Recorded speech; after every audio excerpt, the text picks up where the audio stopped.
Hello everyone, welcome back to my channel Jyoti physics lecture. ये HCS का 2024 का जो फिज़िक्स का एग्ज़ाम हुआ था उसी का सॉल्यूशन मैं कंटिन्यू कर रही हूँ। आई थिंक ये मेरा पार्ट 5 है, 5th पार्ट जो है इसका, जिसमें प्रॉब्लम्स आई हुई हैं।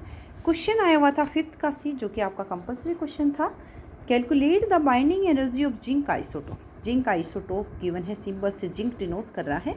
सुपरस्क्रिप्ट में जिसमें जो मास नंबर होता है 64 है, एटॉमिक नंबर क्या है 30 है।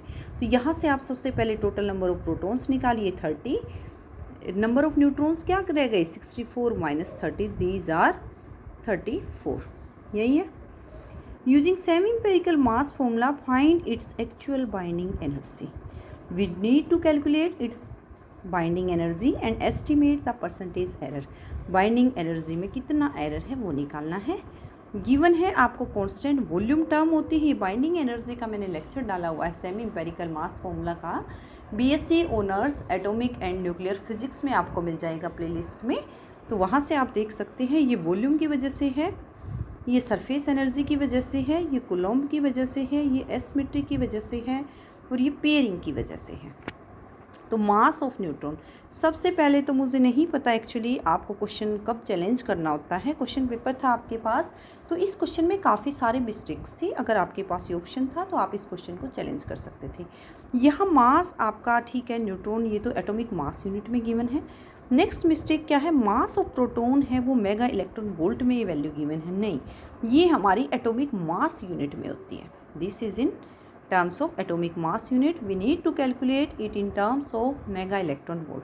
तो ये करेक्शन थी। नेक्स्ट फिर मिस्टेक थी, मास ऑफ द आइसोटोप यानी जिंक का आइसोटोप का मास 63.929 मेगा इलेक्ट्रॉन वोल्ट गिवन था, लेकिन ये भी किस में होती है, EMU में होती है। तो ये यहाँ पे मिस्टेक्स थी।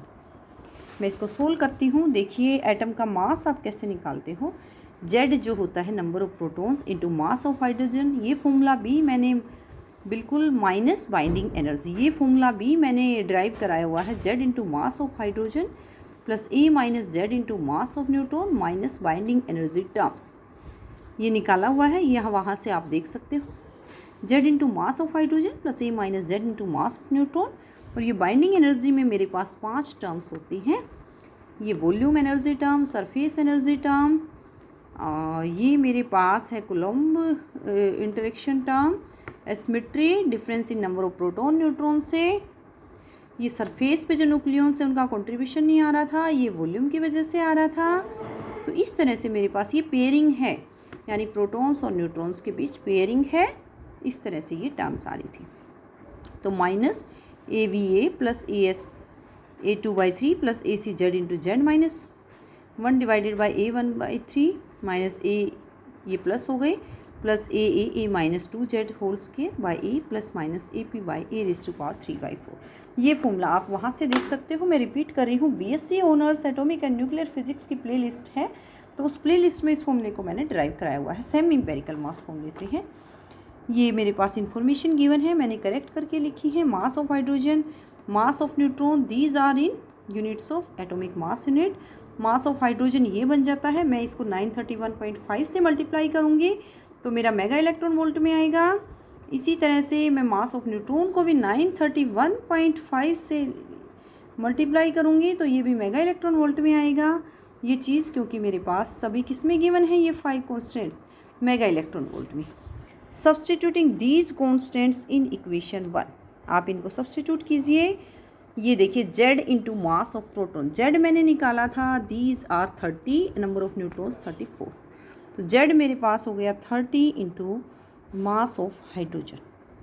दिस इज़ क्या वैल्यू आ गई 938.272 प्लस A माइनस Z, क्या आ रहा है A minus Z, 34 into mass of neutron, that is 939.565, 34 into 939.5 minus AV की वैल्यू मुझे गिवन होगी 14, A क्या है 64। इसी तरह से AS की वैल्यू गिवन है मेरे पास 13, A raise to power 2/3, 64 raise to power 2/3। ये चीज़ें मैंने लिखी हैं, अगर आप ध्यान से देखो तो ये है मेरे पास AV into A।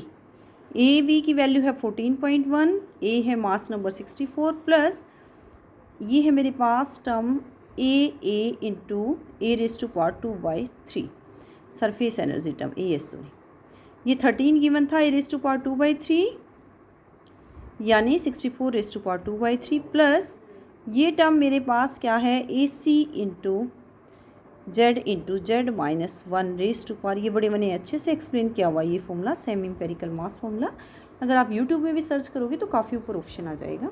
A C की वैल्यू 0.5, जेड की value 30, Z minus 129, A raise to power 1/3 4 raise to power 1/3 प्लस ये वैल्यू है मेरे पास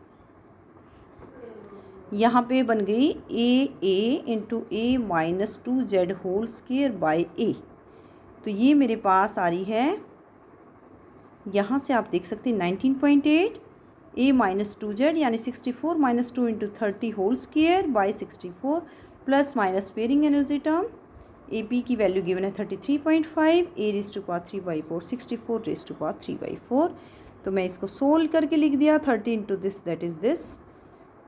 नेक्स्ट टर्म है हमारी 34 इंटू 9 39.5 31943 माइनस ये मैंने मल्टीप्लाई किया, इसी तरह से मल्टीप्लाई किया 64 को 14 से 902.4 प्लस 13 इंटू ये मेरा बन रहा था 4 रेज टू पावर 3 यानी 4 स्क्वायर बन गया, तो 13 इंटू 16, तो इस तरह से मैंने कैलकुलेशंस की हैं and it is coming out to B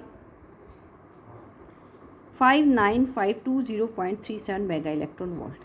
मास को मैं एटॉमिक मास यूनिट टर्म्स में कन्वर्ट करना चाहूँगी। We know one relation between atomic mass unit and mega electron volt, ये भी कन्वर्जन आपको मिल जाएगा BSc honours atomic and nuclear physics में ही, conversion of atomic mass unit into mega electron volt.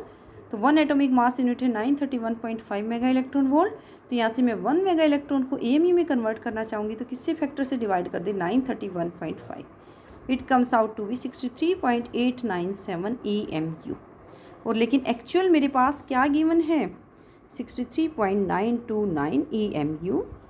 तो बेसिकली एटॉमिक मास यूनिट है तो ये डिफरेंस इन मास है, ये 63.929 था और अभी मैंने कैलकुलेट किया है it comes out to be this, तो ये मेरे पास आ गया 0.032 AMU। अब मुझे पता है मेरी बाइंडिंग एनर्जी कहाँ से कौन से कंसेप्ट से आई थी, मास डिफेक्ट से आई थी, यानी जब मेरे पास मास ऑफ न्यूक्लियस था और एक मेरे पास कौन सा स्टेट था जब प्रोटॉन्स न्यूट्रॉन्स फ्री थे, तो वहाँ से दोनों में डिफरेंस आ रहा था एक्चुअल मास ऑफ न्यूक्लियस में, जहाँ से मेरा डेल्टा एम इंटू सी स्क्वायर, तो एनर्जी मेरी प्रोपोर्शनल आ रही है चेंज इन मास के, तो मैं एनर्जी डिफरेंस इसी की टर्म्स में निकाल दूंगी, difference in mass divided by original मास।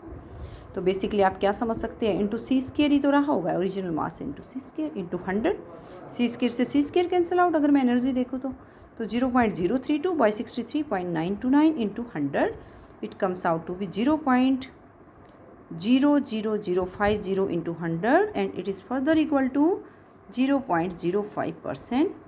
और यहाँ से आपका जो न्यूमेरिकल पोर्शन था HCS का 2024 का वो सॉल्यूशन ऑलमोस्ट कंप्लीट होता है।